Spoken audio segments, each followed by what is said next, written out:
Ambassador, yet another tragic situation is unfolding in Ukraine today. It's our understanding that a Russian missile has crashed into a civilian location inside Ukraine. And can you bring us up to date on what's happening in I believe it's Kremenchuk? Yes, you're absolutely right. Yet another war crime, one of so many that Russia commits in Ukraine for the past 124 days, but essentially for the past 8 years. And during the last weekend, we have seen Russia again, in addition to all the firepower they're using at the east and south, targeting so many civilian locations in Kiev, in Zhytomyr, in other places. And today, horrendous, they specifically targeted with missiles a shopping mall in Kremenchuk, Poltava region, a place where usually, thousands of people could be at the same time with children. So we do not know how many we lost as of now. We know definitely that there are 10 people dead, but the firefighters and everyone, the rescuers are still working at the premise. So it's difficult even to imagine how many did we lose. And it's a pure civilian place. Yesterday, on Sunday, there was an attempt on Kiev. What message do you get from the attempt by Russia to launch a missile into Kiev? Well, it's the same message we get since the war was started by Russia in 2014. They're trying to eliminate Ukraine as an independent state. It's very black and white. And unlike 2014, I think it's clear to everyone now after February 24 that there was nothing that we did to provoke it, unless being free and democratic is the reason to be attacked. And that there is nothing that Russia would not do, no red lines. They are shooting at civilians objects. They cross the border, they occupy the territories. When they occupy, they rape, kill, torture, all of that. So if anything, it's very difficult. Every day is difficult. But as we said before this phase of the war, that Ukrainians will not surrender and Ukrainians will not give up. I think it's also clear to everyone that this fight is existential for us. It's our home. We cannot surrender. And like we didn't surrender for the past 124 days, we will not surrender in the future.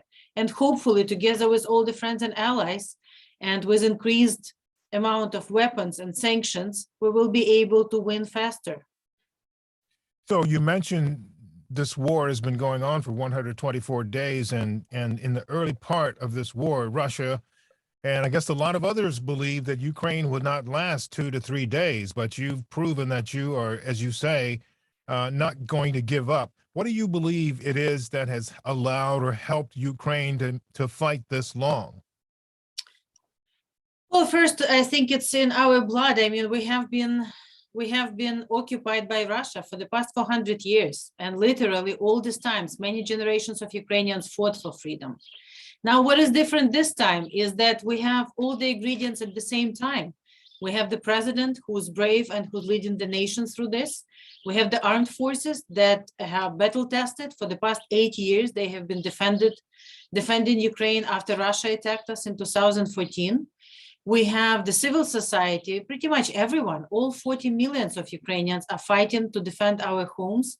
And we have our partners, the US first and foremost, but also other transatlantic allies who, again, very decisively not only support us with words, but support us with deeds, with weapons support, with financial support to Ukraine, and with sanctions. Hopefully, we will increase all of that in all fronts so that not only we can fight together, but we can win together. Because this win is not only going to be the win of Ukraine. It's going to be all of us, all democratic countries, winning together. You mentioned as well, Ambassador, the things that you've gotten from the West and from the U.S. as well. What are the things that you need most at this point? Well, in multiple choices, there is always sometimes the option all of the above. This is what we need. We are fighting with the country that is so much bigger than us, and again, so much more brutal. So we see that we have in the east this artillery duel now, when Russians essentially using all the firepower that they have in order to simply destroy our villages and cities into rubble. So we need, in order not only to stop them, but to also do some counteroffensive, to liberate areas where we know what happens to our people. They have been killed and raped there. So we need all the firepower that we can get, from the artillery to multiple launch rocket systems. We also need the air defense. We also need the UVAs. We also, I mean, all of it, the armored vehicles. And our partners know pretty well. I mean, I think the level of cooperation we have now with the US and with other partners, and the US initiative to get all the countries that are in this anti-war coalition with us in Ramstein, and all the ministers of defense talking to each other, is very helpful too. So it's just a question of how to coordinate better, how to get more of what we need, and how to get it quicker and faster to the battleground, that we can put it to good use. President Zelensky said earlier today he wants to end this war by the end of the year. And obviously, everybody wants this war to be over as soon as possible, with the exception perhaps of the Kremlin. But why did he say the end of the year? Is there a specific reasoning behind that? Is it the season of the year, or what's the reason for that? Well, first of all, of course, we all want the war to end as fast as possible. I mean, every day of this war are losses, not only of our brave defenders, but also of civilians. So many of them everywhere in Ukraine. We also understand that if Russia stops fighting, as we say, there will be no war. But if Ukraine stops fighting, there will be no Ukraine. So we will fight until Russia and Russian troops are out from our land. Now, it's much more difficult to fight during the winter time. It's cold, it's muddy, the conditions are much more difficult. This is when Russia is more successful in blackmailing everyone with the resources that they're trying to withhold from everyone or increase the prices. So of course, the faster we win, the better. Also, you know, the economy, Ukrainian economy, 50% of that is destroyed by Russians.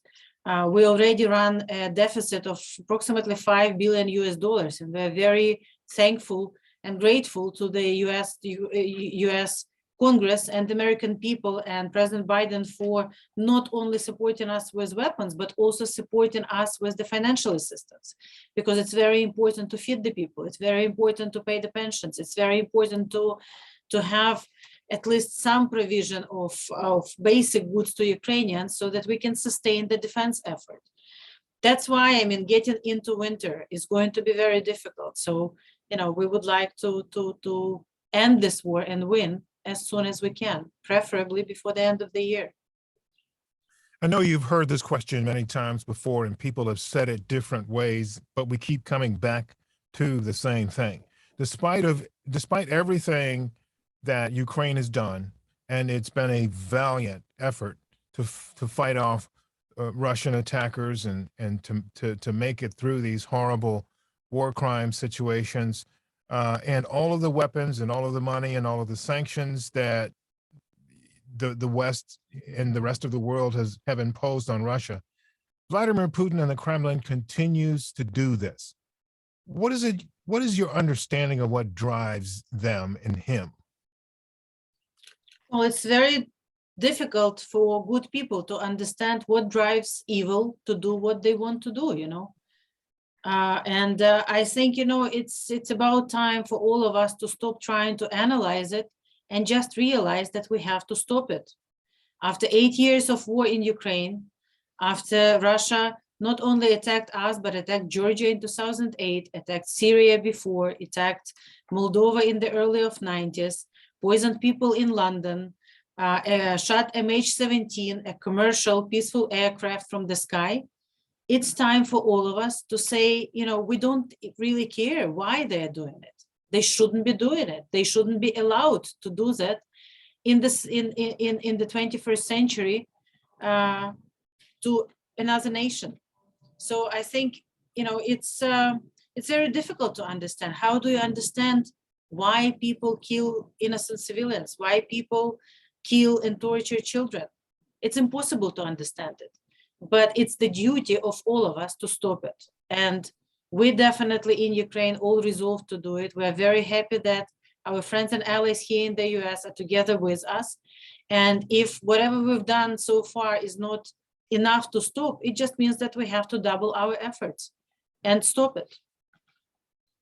I've spoken to a number of your colleagues back at home, Evgenia Kravchuk, Sofia Fedina. I've spoken to Ambassador Klimpush-Sinsadze, and they've all said the same thing you've said in a different way, that this absolutely has to stop immediately. And a number of countries have pledged to do things and said they were going to do things, but they don't seem to be following through on them. Some of the stuff that you've asked for is slow in coming. It's very hard to figure out what more it would take to mobilize people to move faster, because it's clear that the more time elapses, the more time Russia has to continue to try to build strength up. And I'm wondering, what message can you send today to those countries, to those folks who say they support Ukraine, but they still aren't stepping up? Well, Mr. Putin has been very clear in his messaging before he started in February 24th, and actually 8 years ago, when he said that it's about revanchism for him, it's about collecting back, whether it's the Soviet Union or Russian Empire. So clearly, Ukraine is not the only target on his list. Now, after the war started, he mentioned even some other Western European countries and other countries that he considers, or Russian Federation considers, to be evil, and thus, you know, in his mind, would attack targets. So I think if we would like to live in the world which is more secure and more peaceful than what we have right now, we have to do it. It's in all of our interest to essentially show that, not only democracy can deliver for the people, but also democracy can defend itself. That we together can say no to an autocratic regime that went completely nuts and decided to use force for whatever reasons they are doing it. So when 141 countries said and condemned in the United Nations this, and when International Court on 16th of March essentially ordered Russia to stop this, we also have to ensure that we can altogether enforce these decisions. So I know it's tiring, I know it's difficult, and it's definitely difficult also and very tiring for Ukrainians, but there is no option to stop. It's existential for us, and it's existential for anyone who believe in the principles of freedom and democracy and for the rights of people just to live like they want to live. You know, like for people in other countries, especially countries which are far away from us. I just want to remind the great words of Martin Luther King, who said, you know, the injustice anywhere is a threat to justice everywhere. This is so true. And all of us, Ukraine included, I think after this war, will definitely be paying more attention to what's going on everywhere on our planet, that we collectively stop something like this when it happens anywhere. And we are very grateful to the countries which are together with us now in this fight. Yes. You also talk about ending this war when this war does end, and hopefully it's sooner than later. What should happen after that to the Kremlin, to Vladimir Putin, to the people who have been responsible for this? And what framework do you see this? And how do you rebuild Ukraine? What are the answers to those questions? Well, two things should happen: justice and rebuilding Ukraine. So after we win and after the war stops, it's not gonna be a success and a complete win until all the people who did this are brought to justice, from the leadership to all the people who are doing these war crimes on the ground, to those people who financed and supported it. So justice is a very important element of the victory, and it's very important not only to Ukraine, but also to prevent any other dictator in the future to do that. That is why through all the international courts, through criminal investigation in Ukraine, and through criminal proceedings in more than 13 countries now with which we cooperate, and provide all the evidence so that we can hold all the people accountable.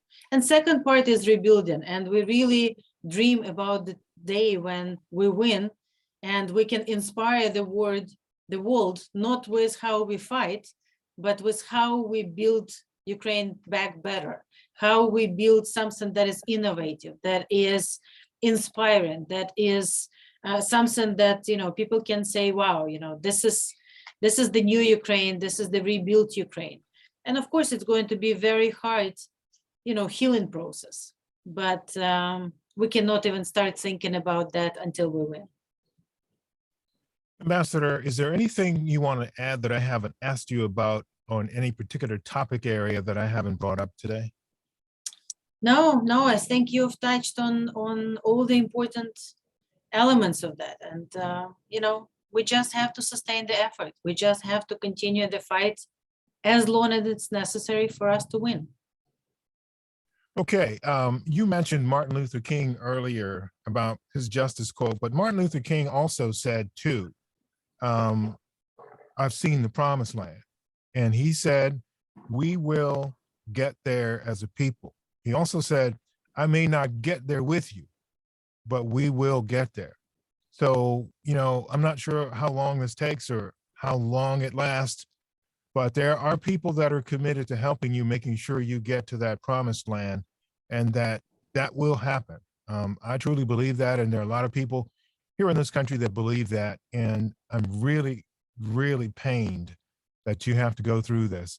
But I just need you to know that there are people here who are on your side and will continue to push and push and push until the curtain opens on the promised land. So thank you again.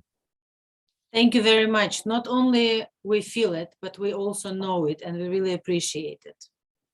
Thank you.